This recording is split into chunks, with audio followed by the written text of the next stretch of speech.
Ain't nobody coming to see you, Otis. The greatest singer of all time, the David Ruffin story documentary. Shout out to Drugstore Films. Without further ado, and I'm saying this is the last video of the day. Before we get straight into it, I just want to let y'all know any videos y'all want me to react to, just comment it. That's it.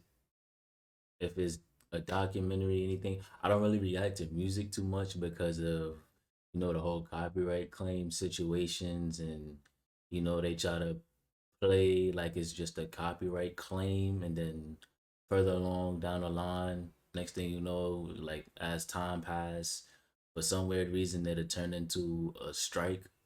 So I don't know. I just try to stray away from reacting to music for that simple reason. Like if they want to, they could take your whole video down, give you a strike, and it results into your, channel being taken down. I don't got time for all that. But further ado, we're gonna get straight into the video. Oh, First of all, thank you all for helping this channel grow. We truly appreciate the support. Making these documentaries isn't easy. We do weeks, sometimes months of research. None of the narrator lines is copied from any website. All the lines were written okay. by us. Thank you.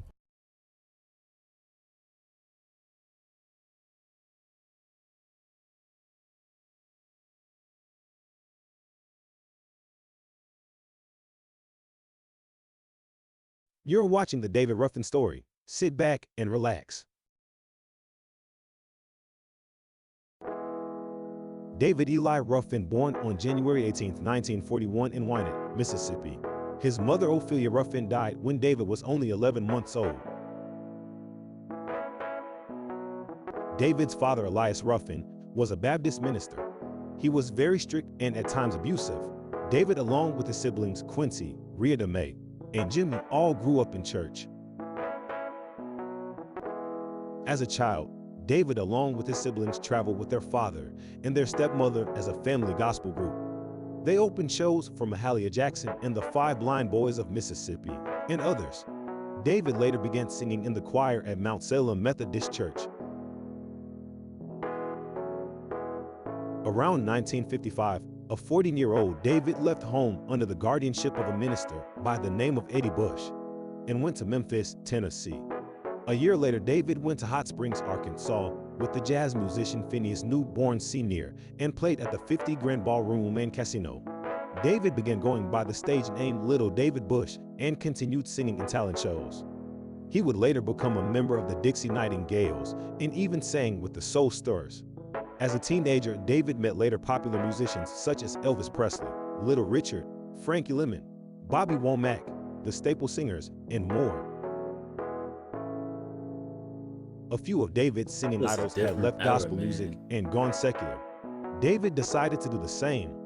When David was 16 years old, Eddie Bush and his wife took David to Detroit, Michigan, where his older brother Jimmy was already pursuing a career in music and working at the Ford Motor Company.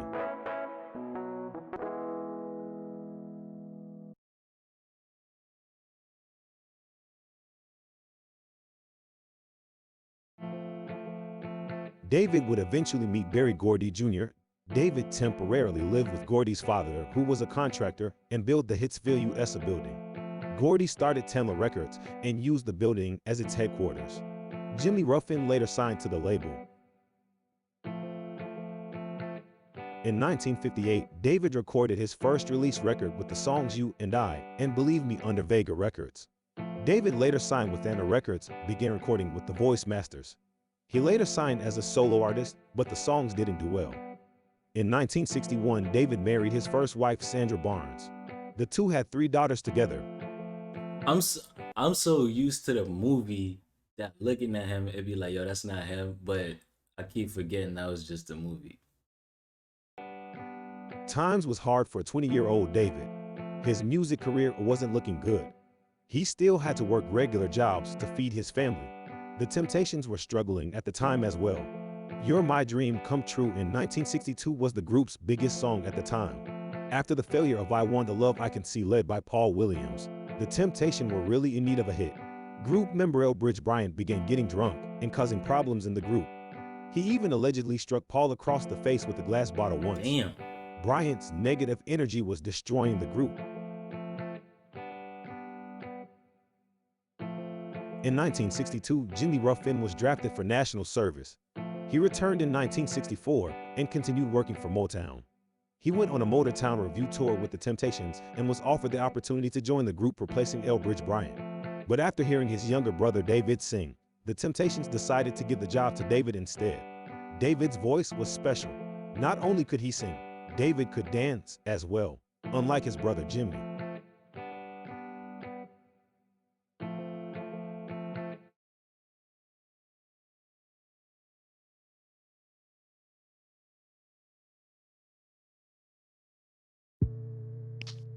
David became a member of the Temptations, and the group recorded The Way You Do the Things You Do, led by Eddie Kendricks. This became the Temptations' first top 20 hit. The group's first album, Meet the Temptations, was released in 1964. Most of the songs on the album were recorded before David joined the group. In the fall of 1964, David recorded his first lead vocal for the group, My Girl, written by Smokey Robinson. My Girl was released as a single, and it became the Temptations' first #1 pop hit. My Girl is now considered one of the greatest songs ever. In 2004, the song was ranked number 88 on Rolling Stone's list of the 500 greatest songs of all time. David's vocals sounded so good it seemed unreal to listeners at the time. My Girl is the group's signature song to this day. David met a young lady by the name of Jenna around this time. She didn't know that David was married with children. The two began living together and would later have a son. In 1965, David sang lead on the next 3 singles, It's Growing, Since I Lost My Baby, and My Baby, which were all top 20 hits. David was very humble in the beginning. He was always on time for rehearsals and kept a positive attitude. Otis and the other Temptation members loved working with David in the beginning.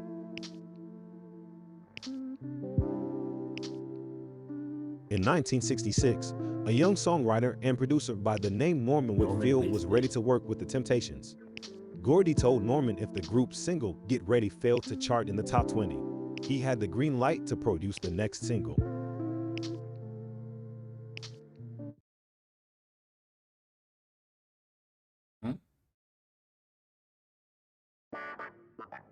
Get Ready, written by Smokey Robinson, didn't chart in the top 20, so Norman and the Temptations recorded Ain't Too Proud to Beg.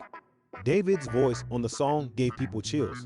Ain't Too Proud to Beg peaked at number 13 on the Billboard Pop Chart and was a #1 hit on the Billboard charts for 8 weeks. Norman gave the Temptations a new sound. Every single he produced for the Temptations in the beginning were led by David Ruffin and were all hits as well. Songs such as Beauty Is Only Skin Deep, I Know I'm Losing You, All I Need, You're My Everything, and Wish It Would Rain. The Temptations was now one of the biggest singing groups in the world. David's voice on Wish It Would Rain made grown men cry. His voice was so powerful on the song, it sounded like a god was singing. Beauty Only Skin Deep was another magical song led by David Ruffin. His powerful vocals gave people a joyful feeling. David had more charisma than any artist on Motown. He was known for dropping to his knees and doing splits.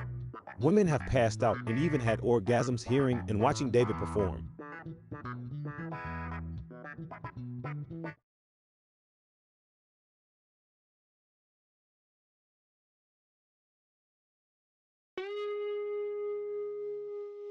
David Ruffin continued sleeping with different women. He was now at the top of the food chain. Females all ages wanted to sleep with David. David began dating Tammy Terrell. Tammy Terrell was a star singer for Motown Records, notably for a series of duets with singer Marvin Gaye, such as Ain't No Mountain High Enough, You're Precious Love, If I Could Build My Whole World Around You, and If This World Was Mine. David began cheating on Gina and eventually leave her for Tammy. David and Tammy quickly fell in love and moved into an apartment together. They were planning to get married, but just like Gina, Tammy learned that David was already married with kids. David was a jealous and abusive man. He began beating on Tammy and even allegedly beating her in the head with his motorcycle helmet. Their relationship didn't last long. David was living like a rock star. He hung out with drug dealers, hookers, and pimps. David also began abusing cocaine around this time. It quickly became his drug of choice. He began bringing his dealer with him on tours.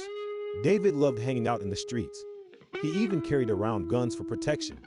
Didn't many people know about his wife, Sandra, Nah, bringing your dealer on tour is crazy. That's crazy. who he married in 1961 and had 3 daughters with? David was fighting a lot of demons. He tried to hide his pain by using drugs and alcohol. A 27-year-old David Ruffin was very confused.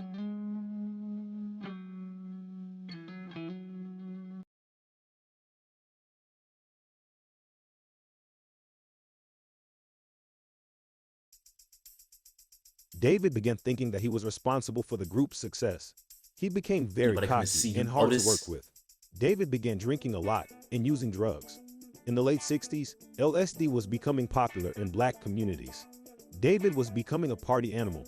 He began showing up late for I heard of rehearsals what and is even LSD? I shows. heard of that before. This was a new David Ruffin.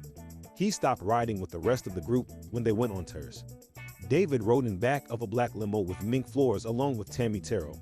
A logo of his eyeglasses was printed on the side of the limo so fans knew it was him. After the Supremes changed their name to Diana Ross and the Supremes, David wanted the Temptations to be renamed David Ruffin and the Temptations. Otis and other members were getting frustrated with David's behavior. Started to get too cocky. David's right-hand man Eddie Kendricks loved hanging out with him. The two partied together often. In 1968, David began dating Dean Martin's daughter. He missed a show to attend one of her events. He was then voted out the group and replaced with Dennis Edwards. David didn't really want to go solo. He loved working with the Temptations. He even made a few attempts to rejoin the group. But Otis and the guys were now ready to work with Dennis. Dennis was once a gospel singer like David, and they both had powerful voices. David knew that Dennis was going to be his replacement before Dennis had any idea. Dennis was signed to Motown, but placed on retainer after leaving the group The Contours in '67. According to Otis, Dennis was much easier to work with. Solo career.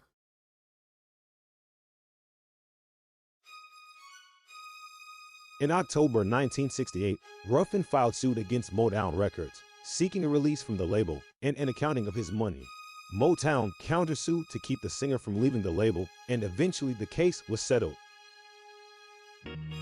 David began popping up at the Temptations shows. He would hop on stage and steal the microphone from Dennis when the group performed songs that David So sang he the was lead on. really doing that? The crowd went wild each time. Otis and other Temptation members even began having conversations about bringing David back in the group. But David continued being David. In 1969, David released his first solo hit titled My Whole World Ended. The song reached the US Pop and R&B Top 10. The song was originally written for the Temptations, but Gordy decided to give the song to David. My Whole World Ended album peaked at 31 on the US Billboard and #1 on the US Billboard albums. David Ruffin was back. He even began touring with the Temptations. David released another album in '69 titled Feeling Good. His third album, titled David, was shelved by Motown. In 1970, David and his brother Jimmy released the album together titled I Am My Brother's Keeper. And in 1973, the album David Ruffin was released. My Whole World Ended was David's only major hit at the time. His music career wasn't looking good. David and Eddie Kendricks remained close friends. In 1971, Kendricks left the Temptations influenced by David. Plus, Kendrick didn't like the group's new sound. He preferred Smokey Robinson written love ballads. In 1975, David came back stronger than ever when he released Walk Away From Love. The single was #1 on the US R&B singles chart and even crossed over to #9 on the pop charts. In Canada, the single peaked number 30, selling over 1 million copies. David Ruffin was back on top. In 1976, he married Joy Hamilton, but months later they divorced. David left was Motown in wild, 1977 and signed with Warner Brothers. He released 2 albums with Warner Brothers and later signed with MCA Records.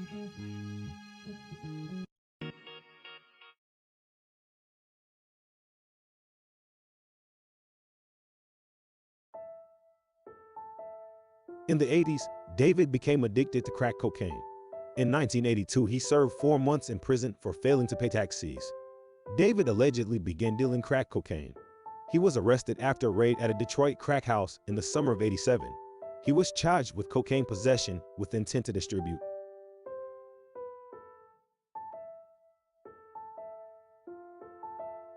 In 1989, David Ruffin was inducted into the Rock and Roll Hall of Fame with the Temptations. Shortly after, David, along with Eddie Kendrick and Dennis Edwards, began touring and recording as Ruffin Kendrick Edwards, former lead of the Temptations. In 1991, the trio completed a successful month-long tour of England, which grossed a lot of money. After returning from the tour, David decided to go and celebrate at a nearby crack house instead of going home first. At the time, David was living in Philadelphia with his girlfriend Diane Showers. David allegedly had a money belt containing $40,000 from the England tour on him at the time.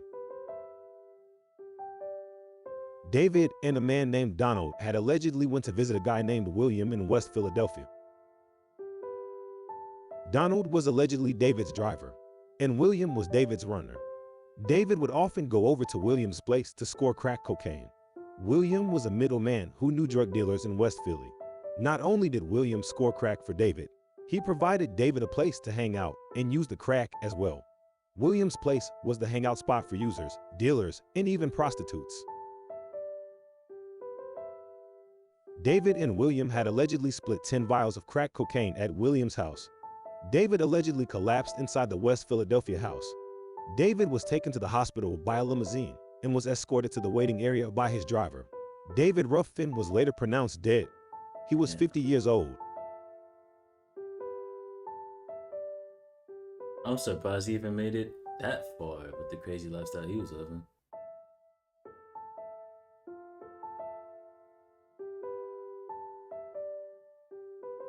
Ruffin's funeral was held at New Bethel Baptist Church in Detroit. Michael Jackson offered to pay for the funeral but decided not to attend. Shit. People such as Aretha Franklin, Stevie Wonder, and The even the greats. Temptations all sang at David's funeral.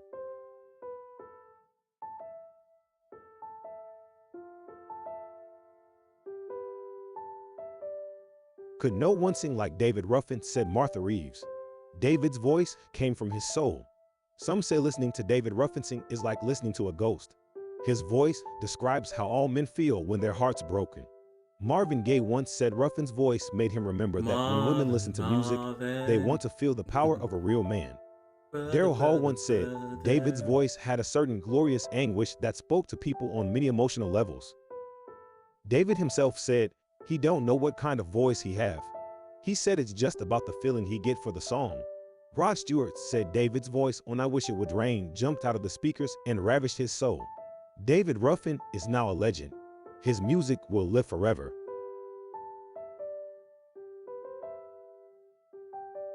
Well, that was the David Ruffin story. Thank you all for watching. See you next time. Appreciate you. Shout out to you, man. Keep going hard. Keep working. Let me know what's your favorite Temptation song. I don't think just the David Ruffin story will live on. I think the whole Temptation story altogether will live on. That definitely was a classic time. And if you was born like around the 80s and stuff like that, let me know who you consider great as far as music in general. With that being said, it's Friday. Make sure y'all be safe. I appreciate y'all for all the love and support. Love is love. And I'm gonna catch y'all in the next video. Road to 800 subs now.